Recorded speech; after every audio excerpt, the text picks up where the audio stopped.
I held my daughter tight against my chest as she shivered on the cold, hard floor. Upstairs, the sound of laughter and clinking glasses echoed through the house. My own family was relaxing in warm guest rooms, while Mia and I were left with nothing but a thin coat and each other for warmth. I brushed her hair back from her damp forehead, trying to hide my own tears. "You're used to it," Aunt Clarissa had sneered earlier, her voice sharp with cruelty as she turned away, arms full of plush bedding she refused to share. My little girl blinked back tears, her lip trembling. She stayed quiet, too scared to even ask why. I kissed the top of her head and whispered, "It's going to be okay," even though I wasn't sure if that was true. In that moment, as the concrete bit into my back and Mia whimpered in her sleep, I made a silent promise to her. No matter what it took, no matter how broken I felt, I would never let anyone treat her like this again. Just before dawn, the sharp sound of a knock broke the heavy silence. Doors creaked upstairs as the others stirred, muttering complaints about being woken so early. I pulled Mia closer and sat up. Moments later, a man in a sharp black suit walked into the house, his face unreadable, his presence commanding. "This house," he said, his voice cutting through the air like a knife, "now belongs to her." He pointed straight at me. "Everyone else must leave immediately." The laughter upstairs stopped. The smug smiles froze in place. And for the first time, it wasn't me and Mia left standing in the cold. It was them. When I got the invitation to the family reunion, I hesitated. I stared at the fancy embossed card for a long time, feeling the weight of every childhood memory pressing against my chest. I knew what it meant. I would be stepping back into a world that had never really wanted me. Still, I tucked the invitation into my purse and decided to go, not for myself, but for Mia. Mia deserved the chance to know where she came from, to feel like she belonged somewhere. I told myself maybe things would be different this time. Maybe my family had softened. Maybe they would see her, see me, and realize we were worth loving. Hope can be a dangerous thing, but I clung to it anyway. The house looked exactly the same as I remembered, towering and proud with its white stone walls and wide green lawn. It used to belong to my grandparents. They had built their lives there, raised their children there, and welcomed me with open arms whenever I came to visit. After they passed away, my Aunt Clarissa and Uncle Victor took it over, and somehow everything about it had changed. Mia clutched my hand tightly as we walked up the front steps. Her small backpack swung against her legs. She wore her favorite yellow dress, the one she picked out because it made her feel sunny, she said. Her brown curls were pulled into two little puffs on either side of her head, and her big brown eyes scanned the front door with nervous excitement. I squeezed her hand. "It's going to be fun," I said with a smile I didn't quite believe. The door swung open, and there stood Aunt Clarissa, perfectly polished in a cream sweater set and pearls.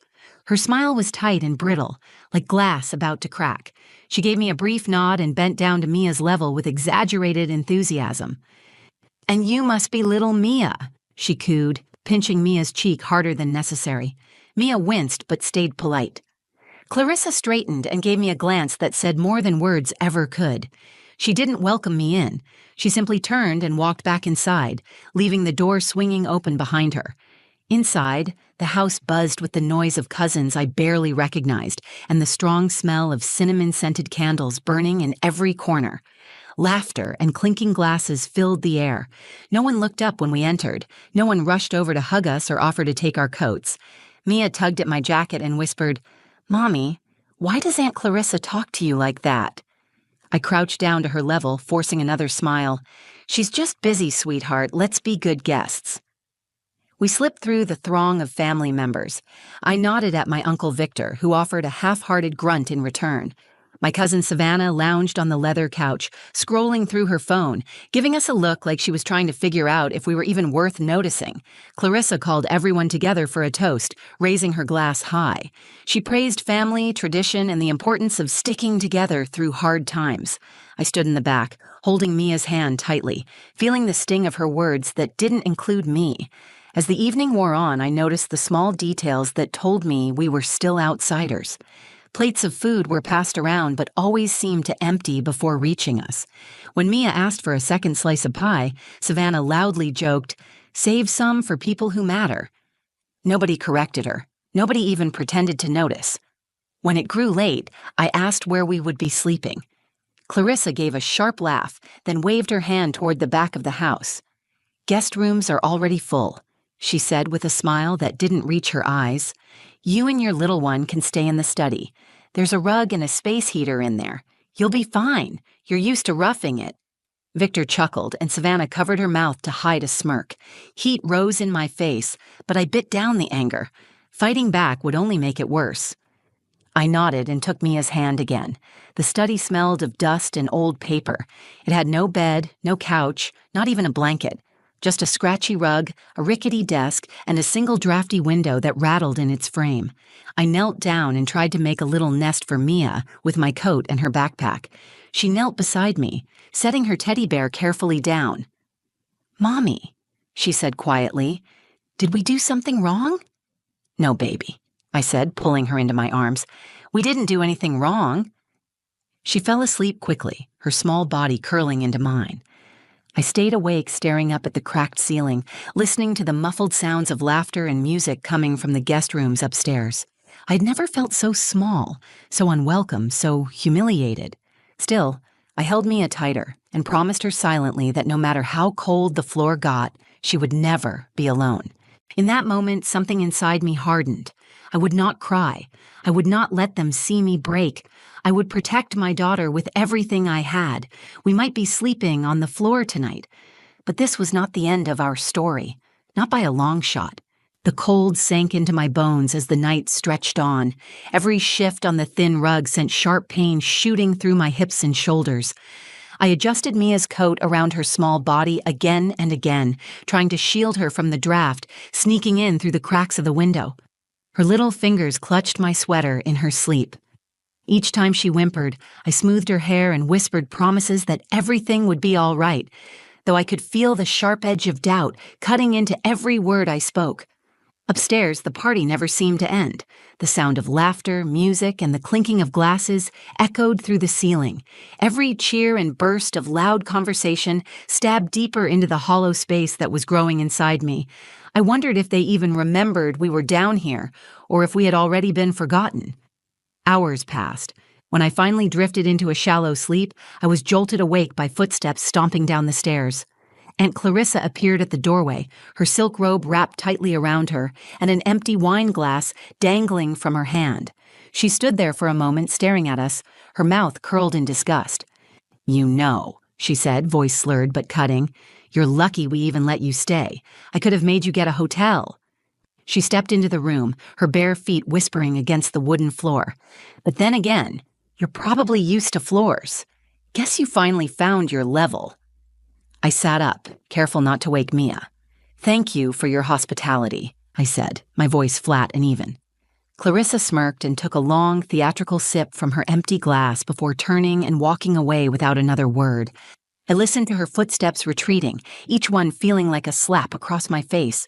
As the night deepened, the cold grew worse. The heater in the corner rattled and sputtered uselessly, pushing out little more than lukewarm air. I pulled Mia closer, wrapping my body around hers to keep her warm. She shivered and tucked her head under my chin. I pressed a kiss into her hair and whispered, "I've got you." I barely slept after that. Every time I closed my eyes, images flooded my mind. Clarissa sneering down at me. Victor laughing with his drink held high. Savannah rolling her eyes when Mia tried to say goodnight politely. They wanted me to feel worthless. They wanted Mia to believe we were less than them. I could not let that happen. As the first hints of dawn bled into the sky, I heard new footsteps, heavier, purposeful. A knock, firm and unrelenting, rattled the front door. I sat up sharply, my heart racing. Mia stirred in my arms but stayed asleep. I stayed frozen for a moment, my mind racing through possibilities. It was too early for visitors, too early for deliveries. Maybe it was someone from the neighborhood, a mistake, a wrong address. The door creaked open, and I heard voices. Clarissa's sharp tone snapped out, demanding answers. A man's voice responded, low and commanding. I could not make out the words, but something about the energy shifted in the house. Curiosity gnawed at me, but I stayed in the study, unwilling to face another humiliation just yet. I heard the shuffle of more feet, doors opening and closing, the clatter of dishes hastily set down. Then heavy footsteps approached the study door. The door swung open with a hard push. A man in a sharp black suit and polished shoes stood in the doorway, his face serious, his eyes scanning the room until they landed on me. He held a thick envelope in one hand and a leather briefcase in the other. "Miss Selena Reyes?" he asked. I nodded, my arms tightening protectively around Mia. "My name is Mr. Harrison. I represent the estate of the late Mr. and Mrs. Reyes," he said, his voice crisp, formal. "I have official business concerning this property." Before I could answer, Clarissa appeared behind him, her face twisted in confusion and anger. Victor and Savannah crowded behind her, whispering furiously. "You can't just barge in here," Clarissa snapped. "This is private property." Mr. Harrison turned to face her, unfazed. "Actually, as of this morning, it is not." The tension in the room thickened. My breath caught in my throat. I clutched Mia tighter, feeling her stir awake in my arms. "What is going on?" Victor demanded, his voice rising. Mr. Harrison stepped forward into the room, holding out the envelope to me. "Miss Reyes, effective immediately. You are the sole owner of this property. The will of the late Mr. and Mrs. Reyes specifies that ownership and all assets associated with this estate are to be transferred to you and your descendants." The room fell silent except for the steady tick of the old clock on the wall. Clarissa's mouth opened and closed without sound. Victor's face turned a deep, angry red. Savannah looked like she had been slapped. I stared at the envelope in Mr. Harrison's hand, my mind struggling to catch up with what he was saying. Mia sat up and rubbed her eyes, blinking at the sudden tension in the room. "Mommy?" she whispered. "Are we okay?" I pulled her into my lap, holding her close, and looked up at Mr. Harrison. His eyes softened just slightly as he offered the envelope again. For the first time all night, the cold that had wrapped itself around my heart started to thaw. I reached out and took what was mine. For a long moment, I just sat there holding the envelope. It felt heavier than it should have, as if it carried not just papers, but years of sorrow, rejection, and something deeper I had almost forgotten existed. Hope. Clarissa pushed forward, her hands fluttering in disbelief. "There must be some mistake," she said sharply. "This house is ours. My parents left it to us." Mr. Harrison remained composed.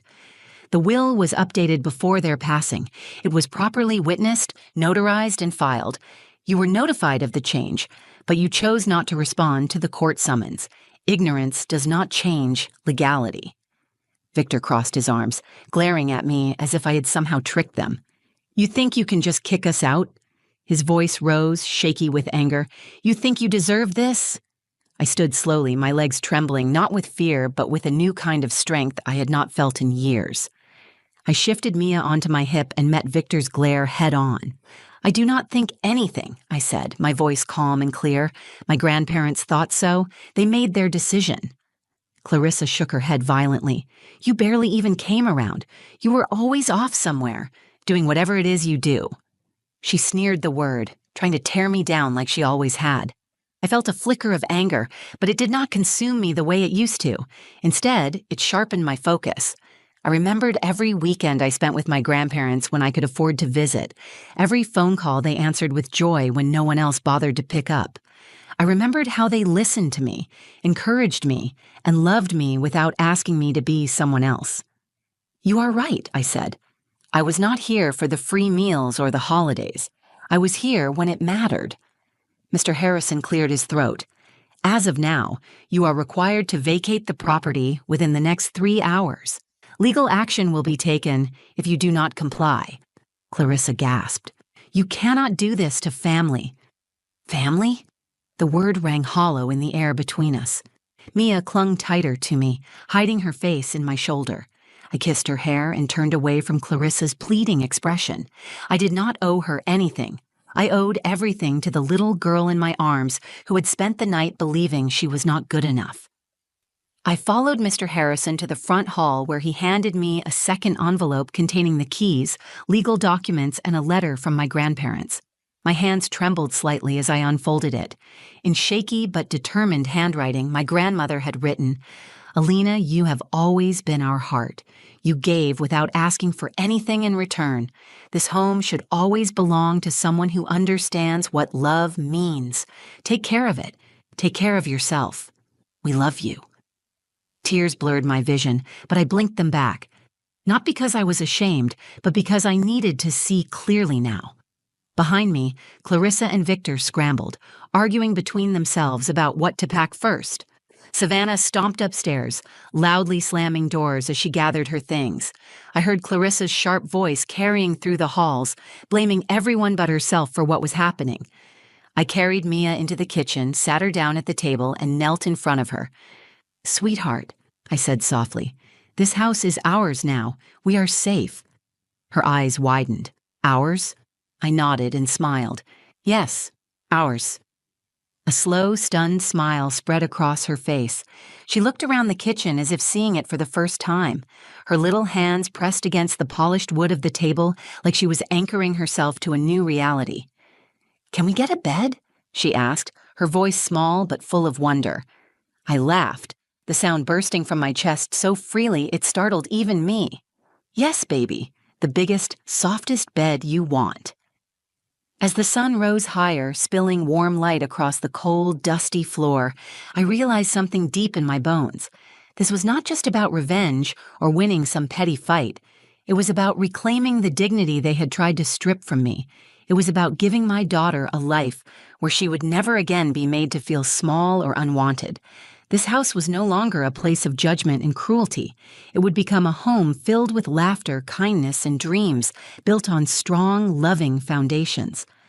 As I stood, Mia ran to the front window and watched as the family loaded their bags into their cars. She waved brightly. They did not wave back. I did not feel bitterness or satisfaction watching them go. I only felt a quiet peace settle in my heart. They had lost something far more valuable than walls and windows. They had lost their chance to be part of something beautiful. I picked Mia up and spun her around the empty living room, her giggles filling every corner of the house like sunlight. The hard floor no longer felt cold. It felt like the beginning of everything we deserved. I carried Mia upstairs as the sound of slamming car doors echoed from the driveway. She leaned against me, still half asleep, and wrapped her arms tightly around my neck. Her small body was so light, but the weight of what we had just been given settled deep in my chest. Room by room, I opened doors that had once been shut tight against me. Guest rooms filled with polished furniture, soft bedding, and heavy curtains. Each room had been prepared for the comfort of everyone except us.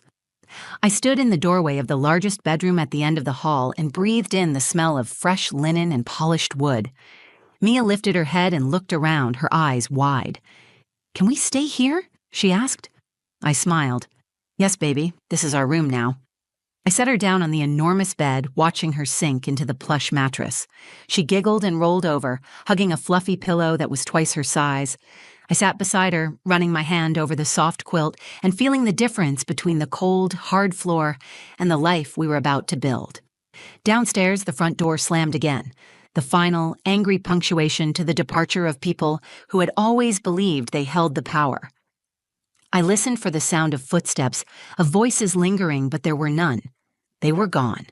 Completely.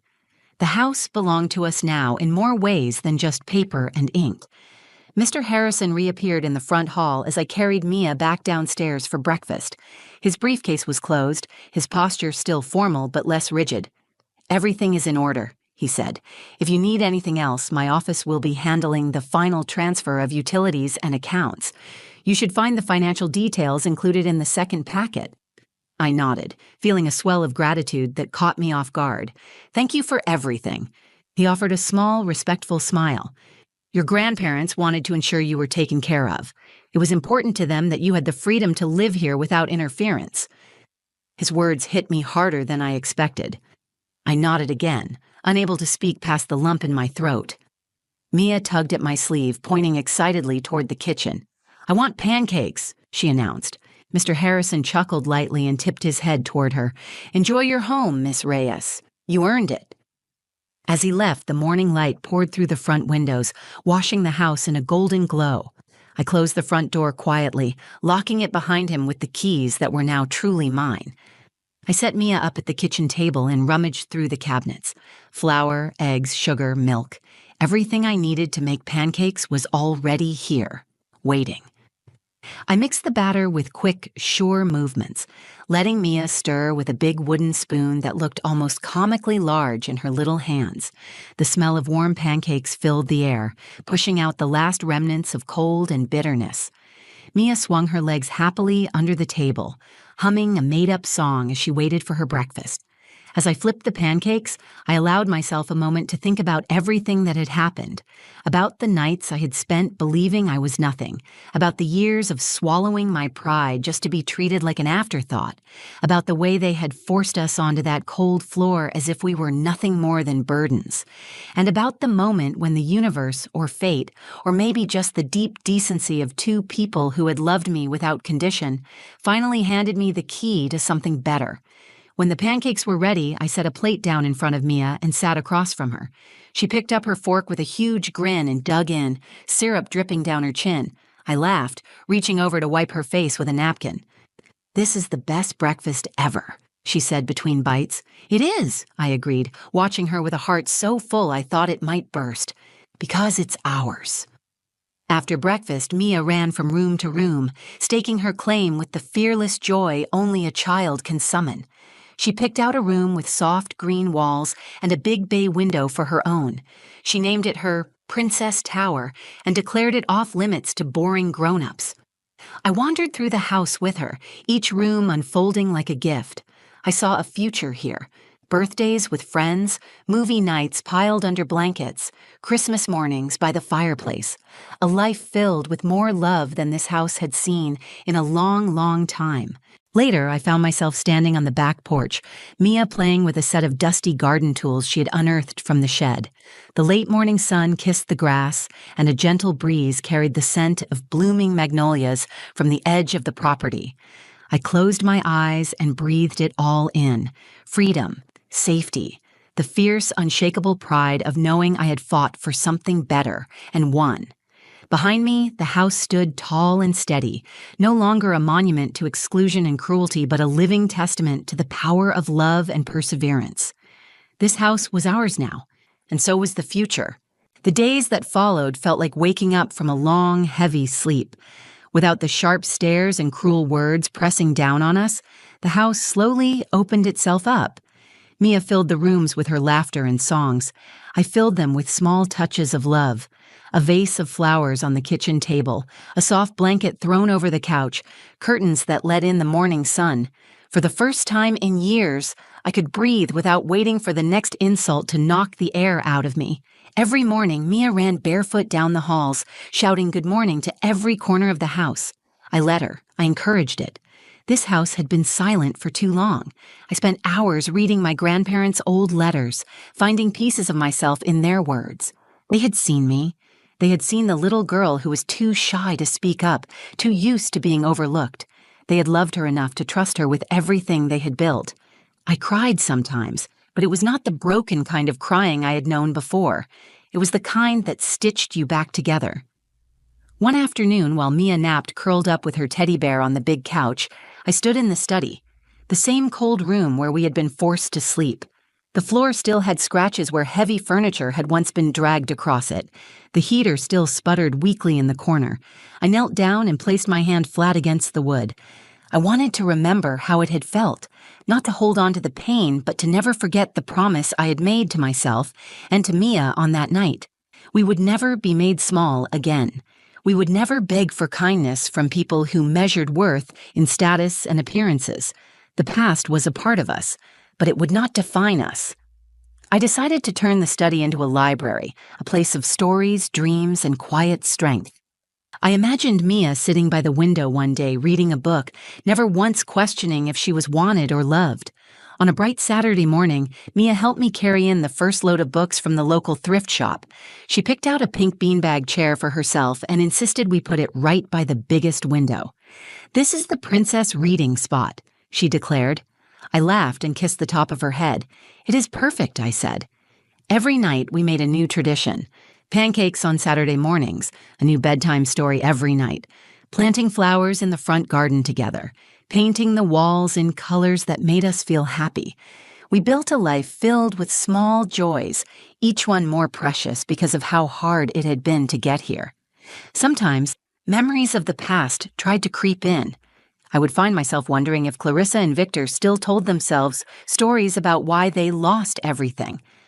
I wondered if they blamed me, if they sat in some small apartment nursing their anger, but those thoughts no longer had power over me.